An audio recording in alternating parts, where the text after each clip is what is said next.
Hello guys, I am Osiris Rex और I am back with another video. So आज मैं बात करना चाहूँगा एक लोगों की ही एक ओपिनियन बन रहा है कि अभी रिसेंटली हो रहा है ये साउथ इंडिया में बहुत ज़्यादा बारिश हो रही है। मतलब ऐसे हालात है वहाँ पे कि पानी जल मतलब पूरा वाटर लॉग हो गया है पूरा साउथ इंडिया, खासकर तमिलनाडु में। आपने चेन्नई का देखा होगा हालत, बाढ़ आ रही है वहाँ के वाटर रिजर्वायर्स जो भी हैं, जो भी लेक्स हैं, जो भी वाटर बॉडीज़ है, सब ओवरफ्लो कर रहा है।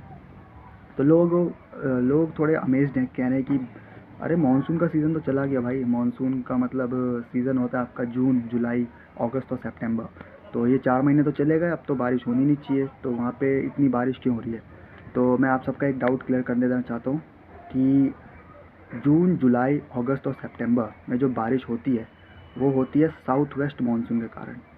साउथ वेस्ट मानसून आता है जून में, अंडमान निकोबार के साइड पे सबसे पहले हिट करता हो, फिर सदर्न साइड ट्रैवल करते हुए श्रीलंका को क्रॉस करते हुए वो लेफ़्ट टर्न लेता है। लेफ़्ट टर्न लेते हुए वो केरला के कोस्ट को हिट करता है।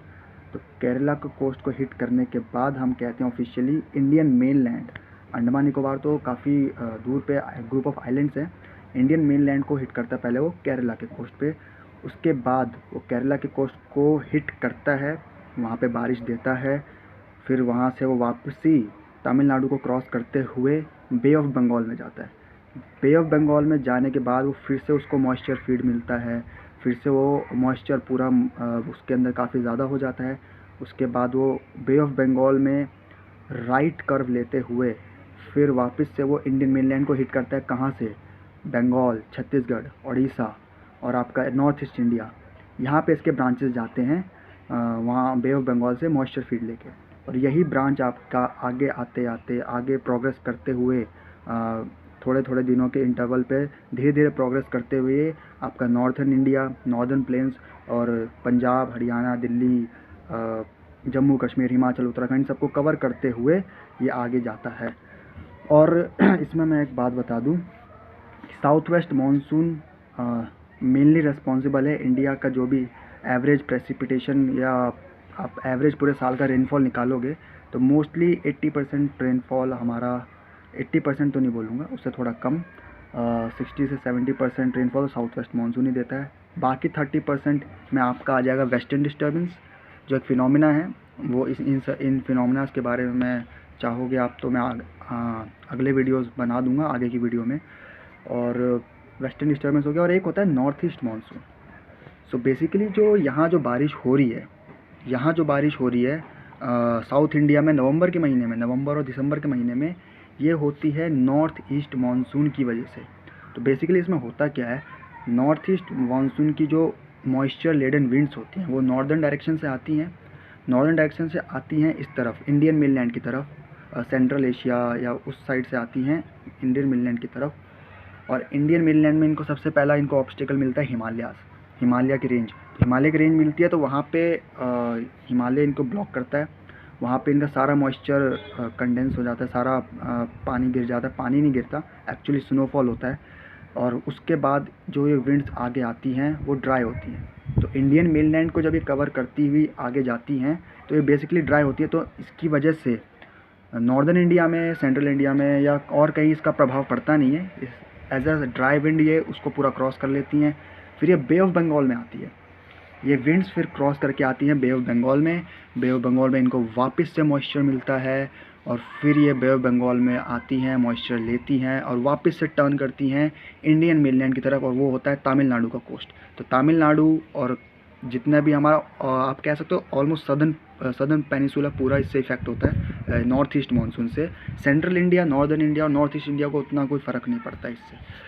तो वहाँ पे वापस आता है और बहुत ज़्यादा बारिश देता है।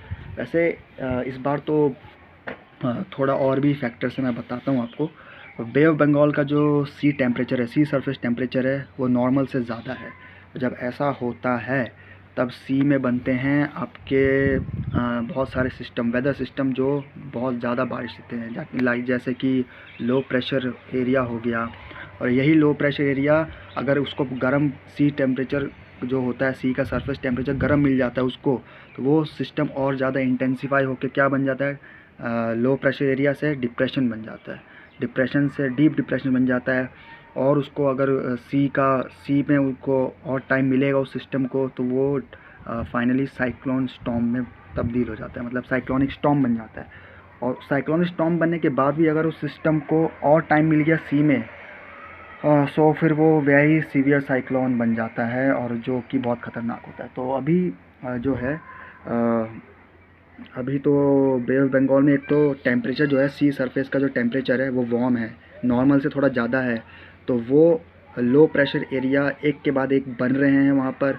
ऊपर से नॉर्थ ईस्ट मानसून की करंट जो है वो आके मिल रही है, उसके साथ वो और इंटेंसिफाई कर रही है उस सिस्टम्स को, और वो सिस्टम लैंडफॉल कर रहे हैं बेसिकली कहाँ आके, तमिलनाडु में और साउथ इंडिया में आके वो लैंडफॉल कर रहे हैं और बहुत ज़्यादा बारिश दे रहे हैं।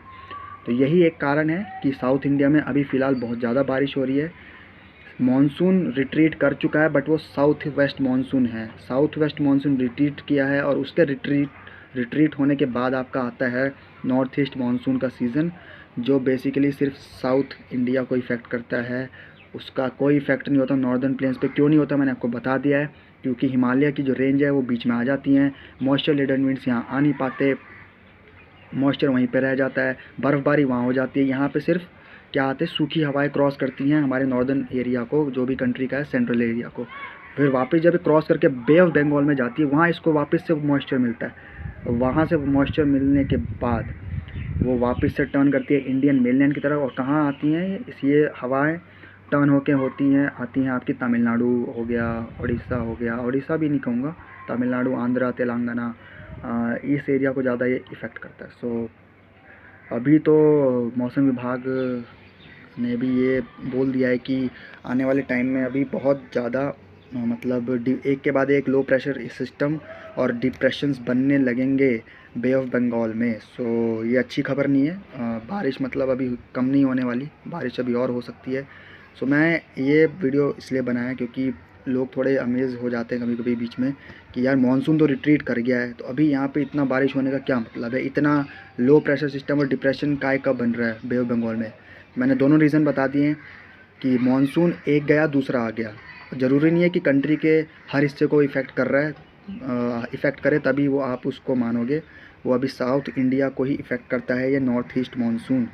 और दूसरा रीज़न जो आप बता रहे थे डिप्रेशन जो क्यों बन रहे हैं, तो भाई बे ऑफ बंगाल का जो टेम्परेचर होना चाहिए सी सरफेस का उससे थोड़ा ज़्यादा है, 1-2% थोड़ा ज़्यादा है। सो 1-2 degree, sorry not percent, 1-2 degree थोड़ा ज़्यादा है, जिसकी वजह से वार्म सी मिलने के कारण जो लो प्रेशर एरियाज़ होते हैं वो और इंटेंसिफाई हो जाते हैं इनटू डिप्रेशन, और डिप्रेशन के बाद आपको पता है कि क्या होता है। सो यस, आज की वीडियो में इतना ही।